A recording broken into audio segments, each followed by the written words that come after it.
Hey everyone, this is BRAINWAVEZ and I'm gonna show you how to make bass music like YDG.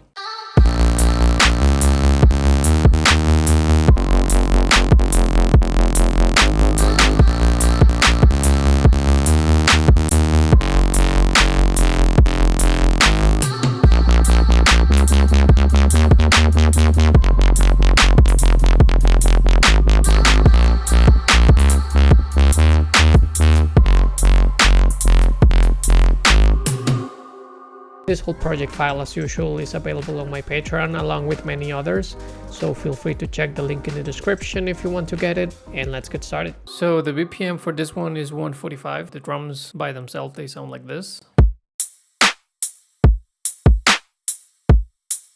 And it just consists of a kick, snare, 2 layers actually,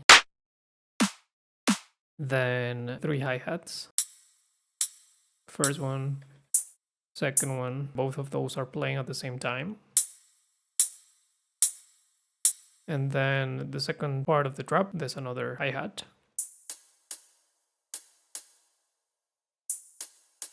And a drum fill. So pretty simple standard drums for this type of genre. I'm gonna move into the synths. I have sidechaining, manual sidechaining on the synths group, as you can see in here. And the first bass sounds like this. So this is basically a saw wave with some slight post-processing. And then the LFO1 is going to amp, so that means to the amplitude, or it's like a volume automation of the whole patch, basically. You need to configure this from the matrix itself. Global amp is in bipolar mode. The amount is 67%. Besides the saw wave, I also have a sine wave on the oscillator C, and you can see that I draw this harmonic in here. Because this is acting like the sub bass for the sound, this is going direct out and is going to the first bus. So if I go to the mix, you can see that the bus 1 is going directly out. So it's not going through the main effects. And that first bus has some little soft clipping and EQ. So that's how that sounds so far. If I take out this, there is not that much low end anymore with the sub bass. There's way more low end in there. Then for the post-processing of the saw wave itself, I have distortion diode mode with these parameters over here. Using the pre-filter. Then I have compression, multiband. A little bit of reverb. And since I'm using the oscillator C to create the sub bass section of the sound, I have this EQ just cutting everything below 140 Hz. As you can see, the LFO is going 1/8 rate, retrigger mode, and it has 59 amount of smooth. So you can play with the smooth knob and get slightly different results. That's way more, triangular as the shape entails, but if I put it a little bit more like this, it's going to be more rounded. I'm talking about like the amplitude modulation, basically. So yeah, fun stuff. Outside the patch, I have saturation, a lot of drive, but you can see that I'm afterwards putting the volume back and the dry wet back. All of these parameters are going on for the saturator, and the mode that I'm using it is cyanoid fold. And then I have this EQ. Boosting a little bit around the 45 Hz and decreasing around the 4K area. And you can see that I have it on a scale of 50, which means that, it's not as drastic as this. Is a little bit more subtle. So that's for the first sound, pretty simple to be honest. Then the second one, basically every bass in here is a variation of the previous one. So this second one is a variation of the first one.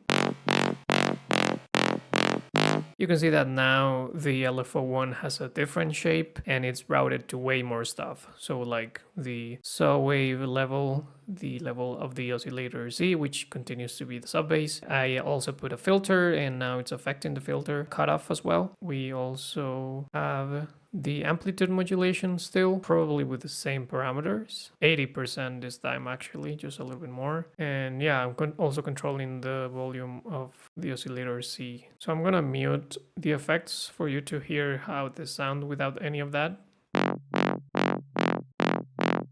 I'm gonna go through this. So this is 100%, this 42. There you go.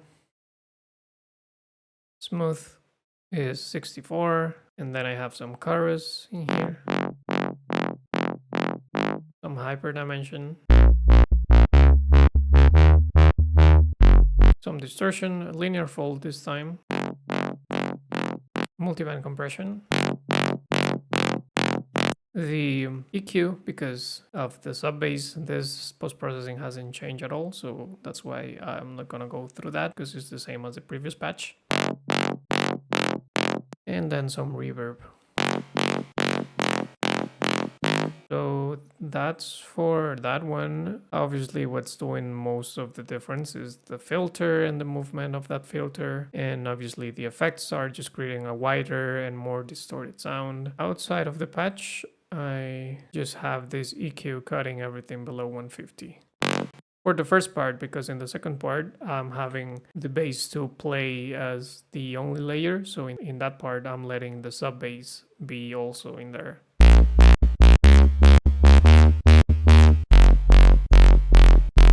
Now let's go to bass number 3,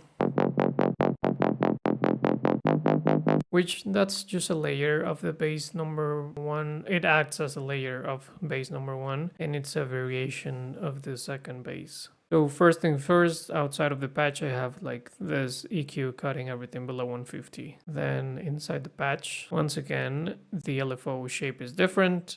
Still has some smooth in there. So bass number 3 is a variation of bass number 2. In here you can see that the LFO shape changed. Once again, still have some smooth, still have the same sine wave with some harmonics, doing the sub bass portion even if I had it cut at like 150. Same filter in here applied with those parameters. I don't have the level modulation on the LFO anymore, but now I have some other parameters being modulated, like this frequency of the EQ, still the amp, and the filter cutoff as well as before. So this one sounds like this. Now let me just mute everything and see how it sounds without it. Yeah, so chorus just helping with making it wider. Pretty sure it's like the same parameters as in the last patch. In here I changed the distortion though, now it's tube distortion. Some multiband compression. The EQ. And some reverb. So bass number 4 sounds like this. And if we go to the Serum patch, you're gonna notice that now the saw wave has some soft saturation. It's 48%. Same sub bass going on with the sine wave. Now the filter has a little bit of resonance. That's what's giving it that like texture. Some drive, 10%. LFO looking pretty similar to the last one. And in the effects, I'm gonna just mute them. I have some hyperdimension, distortion, tube mode, just same settings as the last patch. Multiband compression, EQ, and reverb.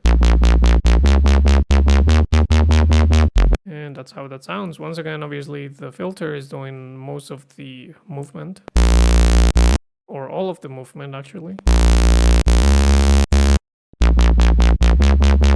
And yeah, the resonance in this one is pretty important.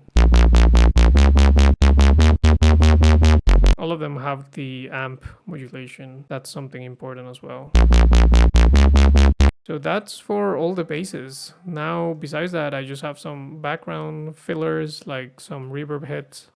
So you can see that this has like a ton of reverb. This is a reverb throw rack of mine, as you might already know if you have been watching my videos for a bit. Pretty subtle stuff, but definitely helps.